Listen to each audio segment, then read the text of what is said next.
आणि उद्धव ठाकरे यांनीही पुन्हा एकदा अमित शहांवर निशाणा साधलाय। जागते रहो नहीं तो एनाकोंडा आ जाएगा। एनाकोंडाची भूक शमत नाही, उद्धव ठाकरे यांनी हे वक्तव्य केलं। या एनाकोंडाला एकदा कोंडावच लागेल असंही उद्धव ठाकरे यांनी म्हटलं।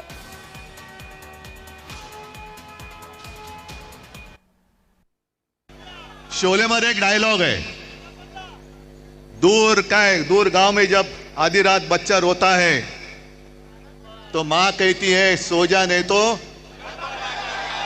तसं आज तुम्हाला सांगतोय की आता जागे झाला, जागे राहा नाहीतर एनाकोंडा आ जाएगा।